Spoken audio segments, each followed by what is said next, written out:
Yeah, being too picky about the story and too precious about the story, I just think that's a creative mistake no matter what the circumstances are. Thank you, Brad. Got some more questions from the audience. Mike, is that right? Yeah, Mike? In this climate with technology coming out, every day there's some new great piece of technology. How difficult is it to stay focused on the actual writing of the script and the story? I don't think it's terribly difficult. I mean, that's, you're starting out in a room and not with a camera, So, I mean, I look at it as an advantage. And, you have people that understand cameras better than you do, your DPs and your camera operator and your camera crew. So, certainly trusting them to keep up with that and knowing what's best. I think that's good. And it simplifies things. I mean, I think technology can make you tell bigger stories for less money, obviously. Yeah, I mean, I'm not, there's a lot of director DPs, director of photography, cinematographers, and that, I don't know if you were talking about just sort of distractions or the technology to shoot a film. I've never been good at shooting the actual sort of, cinematography, so I was just thankful for the first time I could actually hire a DP, and I could just write and direct. So, I think for me it's just doubling down on what I love and what I'm good at, and hiring the other people. I'm not a technical guy, I'm not a gearhead. I pretty much maybe know the difference between a 25 and a 35 millimeter lens, you know what I mean? Like I'm not even, for me it's story, it's mood, it's tone, it's music, it's all these other things. And why DPs love to work with me, because I sort of like, hey man, you get caught up in the technology and the gear. I don't even care what camera we shoot. And really going back to the first thing, because you can make a film with an iPhone, I truly believe a good story is not going to be bound by production value. And it is a distraction to let production value preempt just what makes something just a beautiful piece of art, just the thing you want to tell. And you should be able to tell that on an iPhone, and it can still mean something. I'm curious as to what, and I completely understand, that's why I laughed. There are so many distractions. What is distracting? Are you a filmmaker yourself? Are you? Well, I'm a storyteller, not necessarily a filmmaker. Right. But I see a lot of people when they're first starting out, especially people who come to our film festival, and they're doing everything, right? Or they're doing a lot of different roles, and you can easily get caught up in, wanting to just go out and play with technology, and maybe the script isn't tight enough, or maybe as polished as you like. Absolutely. Well, we do live in an age where we pat each other on the back because we get the circus tent up. But the people really come to watch the trapeze act inside, which is a story. And if you spend all day long with your drones and your DPs and all the technical stuff that you must do, a lot of times what happens is you end up with a story that peters out and doesn't make a point. And then we wonder why nobody wants it, and we say, well, it's because I'm doing jazz and it's not commercial. And that could be very well the case, but in some cases, if you had a little more time to tweak the ending, it would make sense even to somebody's grandmother. And you could still be doing your very personal story. That's my point. And we are living in that kind of world at this point. And as you all know, anytime we can be distracted by a toy, we do, because writing it is very difficult. This practically writes itself until you try. I'd like to explore storytelling a little bit, but I wanted to first ask you about the other side of that technology coin. Is digital technology making it a lot less expensive to make a film? Do you see that trend continuing, since we're dwelling a lot on the funding aspect? What do you think about that? Undeniably, it makes it cheaper, easier, especially when technology is advancing at such a rate where our iPhones have a better camera than a lot of the expensive cameras that we could buy. And not just the way you shoot something, the way you edit something, the way you get something out. Special effects. You can buy apps that basically do all the special effects works for you. And it's fun, I think, to learn from those things, but certainly if we're not, having a foundation of telling a story or being an artist or having something to say, then a lot of that is just practice. But it's absolutely making it cheaper, easier, quicker. Will that trend continue, though? Will that open up the field also for a lot of new entrants, do you think? I don't know, it might dilute the field. I mean, certainly in the last 10 years, I don't think it's a coincidence, the correlation, Sundance submissions of 15,000 films are being submitted there. 3 times what it was, whatever, a decade ago, at the same sort of rate that it's easier to make films. So it only means it's more important to actually make something that is you, is your voice, it's meaningful, that is good, because it's, there's now a whole lot more noise to rise above. So if it keeps heading that way, then it's just going to be even harder. But Well, the 2 main elements that we're talking about are camera and post-production. Those are the 2 things that became much more affordable and accessible. I don't know what else could come about that could take the place of something else. Digital video took the place of film.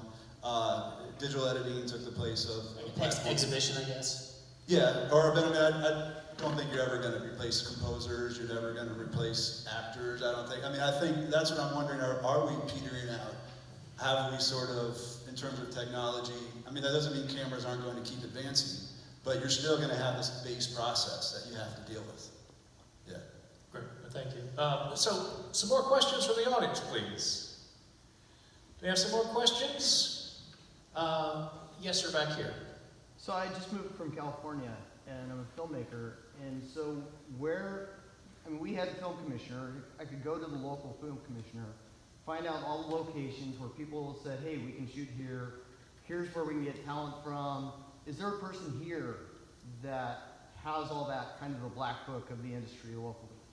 Yeah, absolutely. It's the South Carolina Film Office, Okay. which Brad works with all the time, and it's they fund it totally, right? Yeah. Are you looking for somebody in Greenville or somebody just in the state? I just moved to Spartanburg, so Right. Greenville's probably the closest. Uh-huh. Is it structured so every main city has their own? No, it's structured where it's one headquartered in Columbia. Okay. And that is who you would go to, the film office, and they'll be as helpful as they can, but they have a small staff. It's 2 people who do everything. They have a big locations database, which is a good place to start. This sort of, ties us back to some of the beginnings of this conversation, which is like, looking for support in your own community is probably going to be where it's going to be most helpful. And I know that Greenville or Spartanburg has had film groups before. I don't know if they still do, but that's probably going to get you more effective information. Okay. Yeah, like a Facebook film group, is probably one of your best friends. Most big cities would have one, various kinds. There's the Charlotte Film Pros, there's national ones, there's Atlanta. Greenville might have one if it doesn't start one, but there are inevitably a lot of Facebook, forums where professionals are talking every day, where they're helping each other out, and that's become. I use them. I know so many just working pros that they're constantly, really relying on that sort of network. Absolutely. But the State Film Commission actually is really easy to work with, really great. There's representatives there that you can email, give them a call, and it's a great state film commission. How hard, or what's the permit process for local independent filmmakers? Because, like I said, back there, we had to go through It depends on each city is different. Yeah. But is every city go pretty through? easy, you think? Yeah. Unless you're shooting in Charleston, Charleston has a little more, they've caught on to us. But Columbia is so easy, and I know there's awesome forums, just like Thomas was saying, but you're welcome to call me. I can help you if you're looking for location, or you need to get in touch with someone who might know where you're. I'm happy to help you, and I know the Film Commission is happy to help. Again, I think this community here in South Carolina as a whole is incredibly supportive, and we want more of you in the state, so we'd do anything we can to help you find what it is you're looking for. Sure. Okay, thanks. Thank you. So we talked a little bit about storytelling. Let's go back to that just for a moment. I'm going to ask a very broad question, I think. What makes a great story? The story that sort of grabs you by the lapels and doesn't let you go?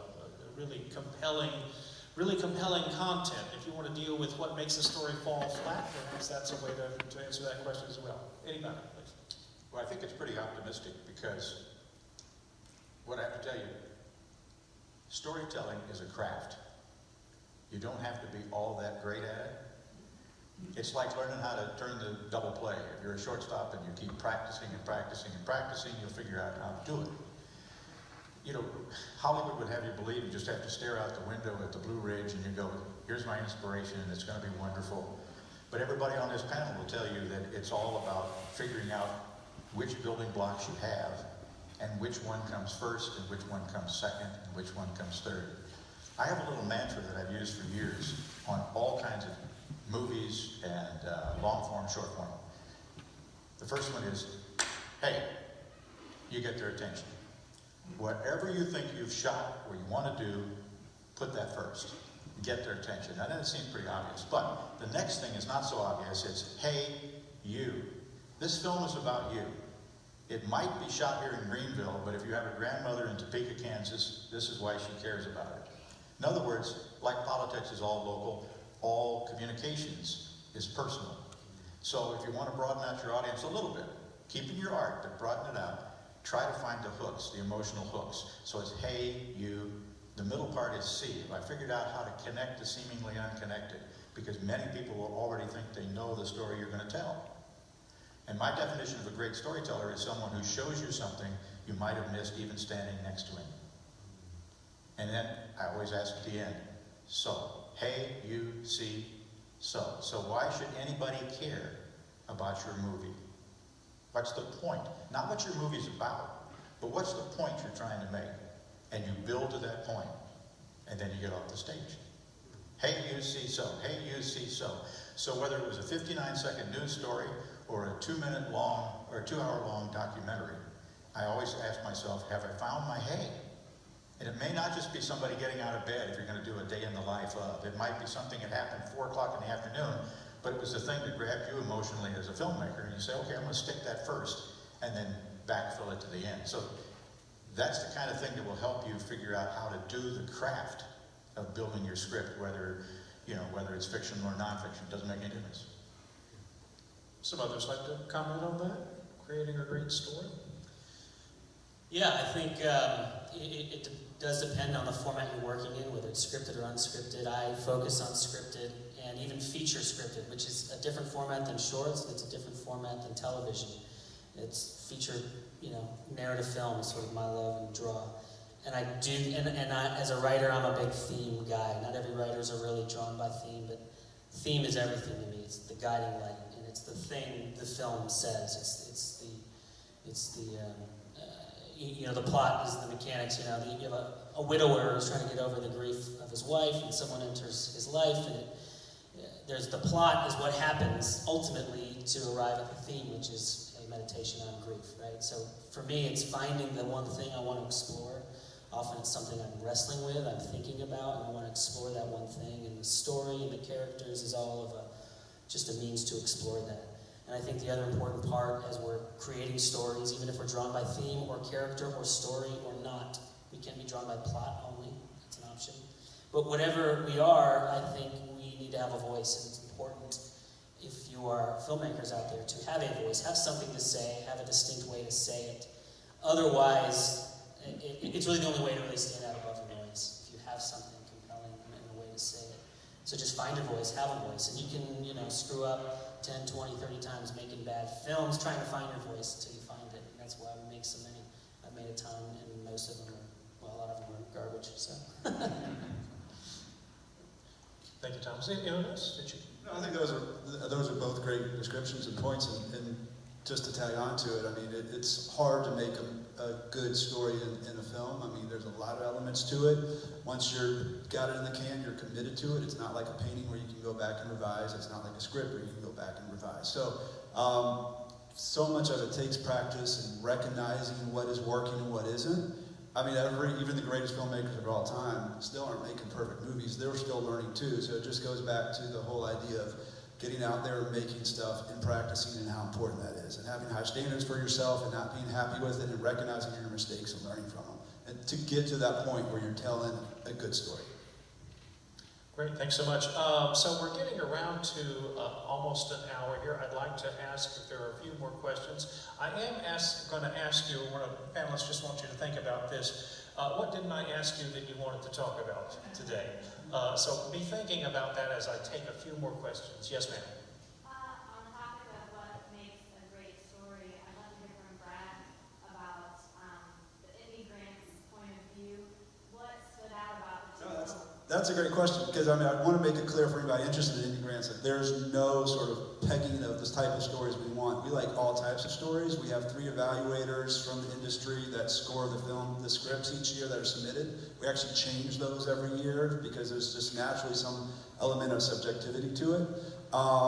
So the 100% key thing is there's no type of story that we're looking for. It's the best script, whatever the genre. And like if you were here for the screening, you saw it was 3 pretty different types of genre. So for those 2 in particular, were you here for the screening? Yeah. Okay. I'm trying to remember what exactly they were drawn to. Other than they were very well written. They were clearly had a lot of work put into them. They had a clear idea of how the movie was going to get made, and the story just worked on the page. Getting it to work on the screen is a whole other thing, but they just worked well for what they were. That's the most important thing. Some others? Yes, sir. There was a man named Michael Lentine who was trying to do a movie studio in South Carolina. Recently, there have been some people looking at Vivian Long's property on I-85, the old digital equipment plant, as a movie studio.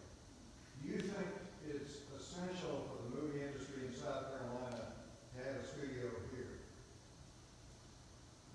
I don't personally. I mean, so much of what we do is locations, and that's a lot of infrastructure to invest. But I mean, if they have a business plan that works, where they're keeping the studio busy enough, whether it be through commercials or stuff, I think that's great. But I don't think it's necessary personally. His argument was that if you have to raise $100 million from the state as an incentive package annually, you're going to have a studio or something as a base for that. Okay, so this was tying into upping the amount that South Carolina has for incentives. Is that part of his strategy? Yeah. That makes total sense. Yeah, and I mean, and I know you don't want to talk about incentives too much, but we do have a limited amount, which I think is a smart way to deal with incentives, so it doesn't go crazy. That's what happened with North Carolina, is it went a bit crazy and take people off, so they dialed it back. I do think that it could be raised a bit. I want to make, we're talking about competing with Georgia. I'm not saying give up. I think it could be raised a bit, just be reasonable. If it was raised to an amount where enough work was coming in that a studio was needed, then that would be an essential part of infrastructure. It's just that balance. Yeah, I think it's definitely a piece of the infrastructure pool, and I think it's definitely part of any state sort of infrastructure plan to have, a soundstage is essentially just a protected environment where you can build huge sets in a soundproofed and a light-controlled sort of environment. You can do that in any sort of warehouse, you can kind of go in there, but if there's one that's planted, people can come in, there's 5 or 6 Pinewood, created in Atlanta, and that's the reason that all the Marvel movies shoot there now, is because they have that sort of infrastructure. That's not necessarily a model to copy, but to have those, it's I think it ultimately absolutely would be a crucial piece. Wilmington's got the biggest one east of LA until Pinewood came about, but it was underutilized, and I don't know even what they're doing in there now. So it's hard because it's massive real estate with a huge overhead. Other questions? We're getting around to the end here. Yes, please. Maybe that guy. Oh, go ahead. Yeah, no, it's not a hard question. I just want to know, what was the movie that you guys saw in love? Like with this? Mine was Sunset Boulevard. Great answer. Mine was actually Terrence Davies' movie called The Long Day Closes. No way! Yeah, I'm serious. No way! We're already getting pictures. Now we'll get a few of them. But yeah, so I saw that movie in high school, and we all of us have grown up at a time where film is sort of the main storytelling medium, or a main storytelling medium, and that always sort of captured the way I wanted to tell stories. So I became inspired by that, and sort of got a lot of ideas from the way I could tell a story through film through that movie. There's a few, throughout my childhood. I'm privileged that my parents had movies in the house, and I watched movies at a young age. I mean, I remember Cinderella, making a huge impact on me as an animated film. I think my first favorite film was that age where I was like, this is my favorite film. The first time I said that was Field of Dreams, which I wouldn't necessarily call my favorite film. Definitely top 10, still a masterpiece. But there's different hallmarks, and then as a teenager seeing Reservoir Dogs, and it really just sort of changing my entire perspective on what you could do. And then the thing that made me want to do this, though, honestly, was seeing all these films, Indiana Jones, Lethal Weapon, these films that I loved. And then, believe it or not, you know, remember America's Funniest Home Videos when Bob Saget hosted? They would like make a film, a little film, like that the producers would make, and they made like an Indiana Jones ripoff. And it was the first time I saw like a movie, but that looked like the home movie, like it was like a video of Indiana Jones, and me and my brother were like, wait, you can just go make a movie. So we got a VHS and we made Ravioli Jones and our little like spoof. And ever since then, it was like, oh, we can actually do this ourselves. And, you know, I gotta give credit to Bob Saget for that. Well, I'm a lot older than everybody else here, so mine was It's a Wonderful Life. And for all the reasons. I mean, that's what I ended up doing exactly what Frank Capra was trying to tell his team in that movie, which is that one person can make a big, big difference if you bother to actually talk to them or shoot a movie about them or get a little deeper into their story. You did 6,000 pieces for NBC. Was there a handful of them that were favorites? The next one. It is, you know, it's a cliche, I know, to say it's very difficult to pick, but I suspect that the one that would be the perfect theme was a fellow who was 45 years old and still a beat cop because he'd never taken a minute's worth of overtime.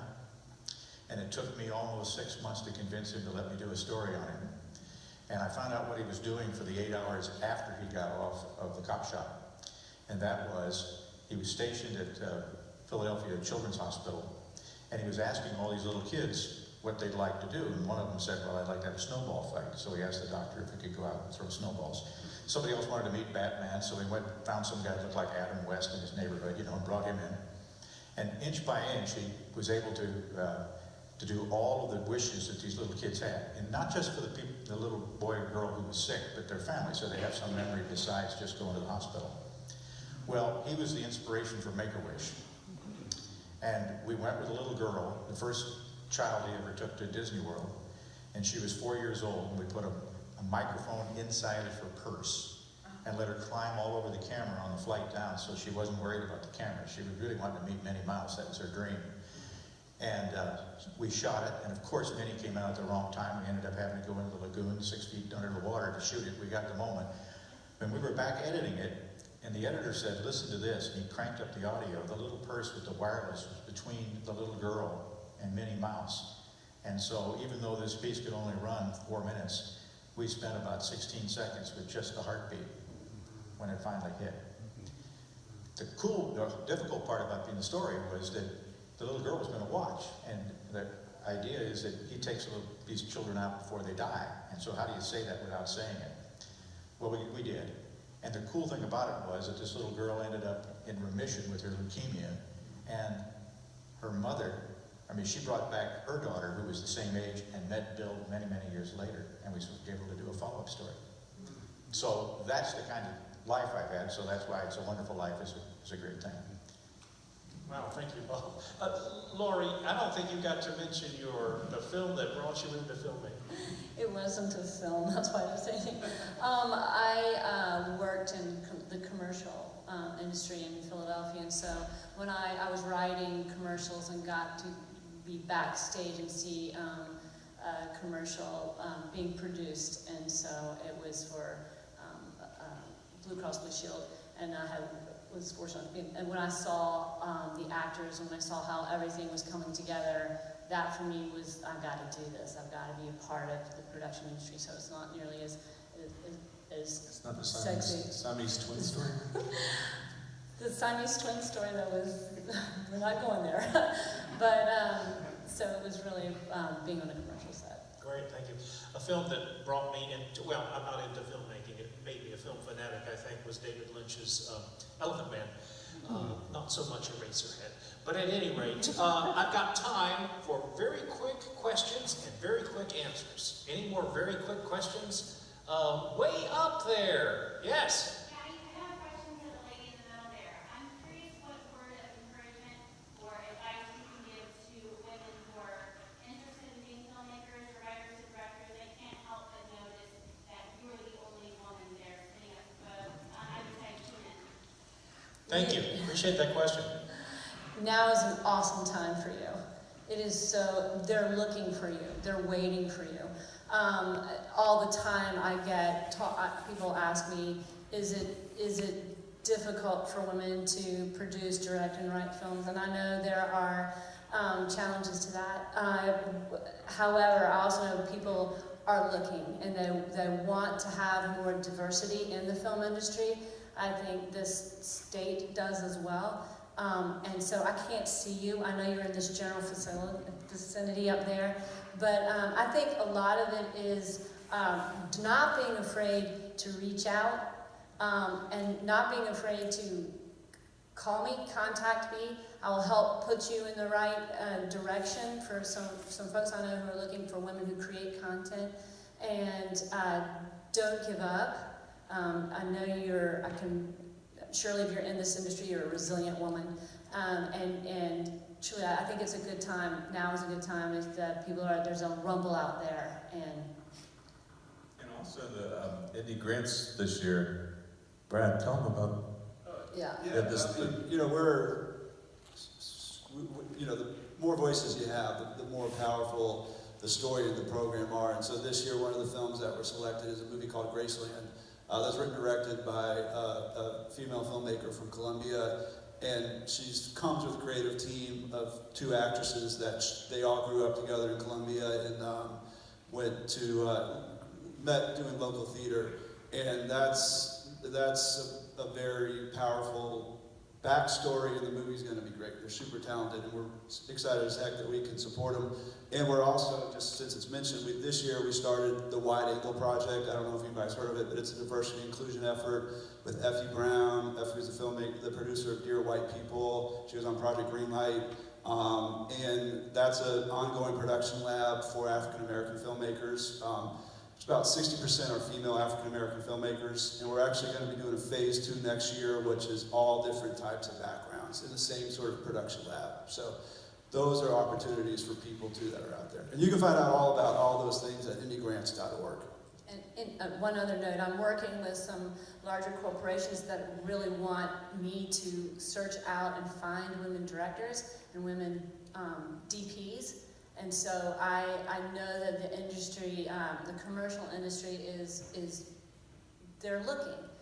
Their eyes are open to that. So I believe it's going to be a lot easier for those who are coming after myself to make headway. So I'd love to help you out. Thank you.